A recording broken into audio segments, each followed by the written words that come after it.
রাধে রাধে বন্ধুগণ, জ্যোৎস্না রীতিকথায় একটি নতুন পর্বে তোমাদের সকলকে স্বাগত জানাই। বন্ধুরা, আজকের পর্বে আমরা জানব যে সর্তিলা একাদশীতে কেন তিল ব্যবহার করা হয় এবং এই তিলটি কিভাবে আমরা ব্যবহার করব তা আজকে পুরো পর্বে জানব। তাই ভালো লাগলে অবশ্যই শেয়ার করে দিও আর লাইক করে দিও। পাশে রাখা বেল আইকনটিকে প্রেস করে রেখো যাতে পরবর্তী ভিডিও নোটিফিকেশন সবার আগে তোমাদের কাছে চলে যেতে পারে। তাহলে চলো দেরি না করে শুরু করা যাক। হিন্দু ধর্মে একাদশী তিথিকে অত্যন্ত গুরুত্বপূর্ণ বলে মনে করা হয়। পঞ্চাঙ্গ মতে বছরে মোট 24টি একাদশী তিথি রয়েছে। এর মধ্যে একটি হলো মাঘ মাসে কৃষ্ণপক্ষের একাদশী, সর্তিলা একাদশী। এবছর সর্তিলা একাদশী পড়েছে 6 ফেব্রুয়ারি, মঙ্গলবার।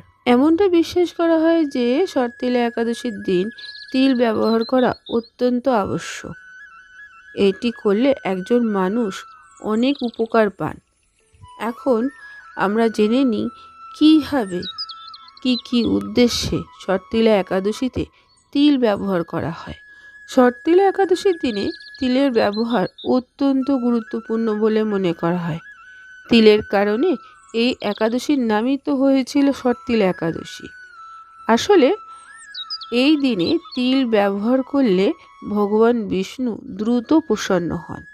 তার পাশাপাশি জীবনের ঝামেলা যত থাকে তা দূর হয়ে যায়। এই একাদশীর দিনে তিল ব্যবহার করতে হবে 6টি কাজে। যেমন স্নানের জলে তিল মিশিয়ে স্নান করতে পারেন, তাতে তিলের পেস্ট মিশিয়ে সারা শরীরে লাগাতে হবে। বাড়িতে যদি যজ্ঞ হয় তাহলে নৈবেদ্যের জন্য তিল ব্যবহার করুন। এই দিনে তিল দান করতে পারেন। এছাড়া সর্তিলা একাদশীর দিন খাবারের তিল অবশ্যই ব্যবহার করুন। এছাড়া এই দিনে তিল দিয়ে তর্পণ করা যেতে পারে।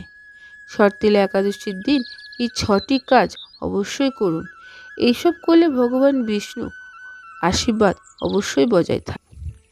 এমনটা বিশ্বাস করা হয় যে সর্তিলা একাদশীর দিন যদি আপনি ভগবান বিষ্ণুকে স্মরণ করেন এবং তিল সম্পর্কিত এই 6টি কাজ করে থাকেন, তবে তার আশীর্বাদ আপনাদের ঘরে থাকবে, গৃহে উন্নতি হবে, গৃহে দেবী লক্ষ্মীর আশীর্বাদ প্রতিষ্ঠিত হবে। এছাড়া পূর্বপুরুষরাও খুশি হয়ে আশীর্বাদ বর্ষণ করবে। আজকের পর্বটি এখানে শেষ করলাম। আরেকটি পর্ব নিয়ে তোমাদের কাছে পরবর্তী সময়ে আবার হাজির হয়ে যাব। ততক্ষণ তোমরা ভালো থাকো, অপরকে ভালো রাখতে সাহায্য করো।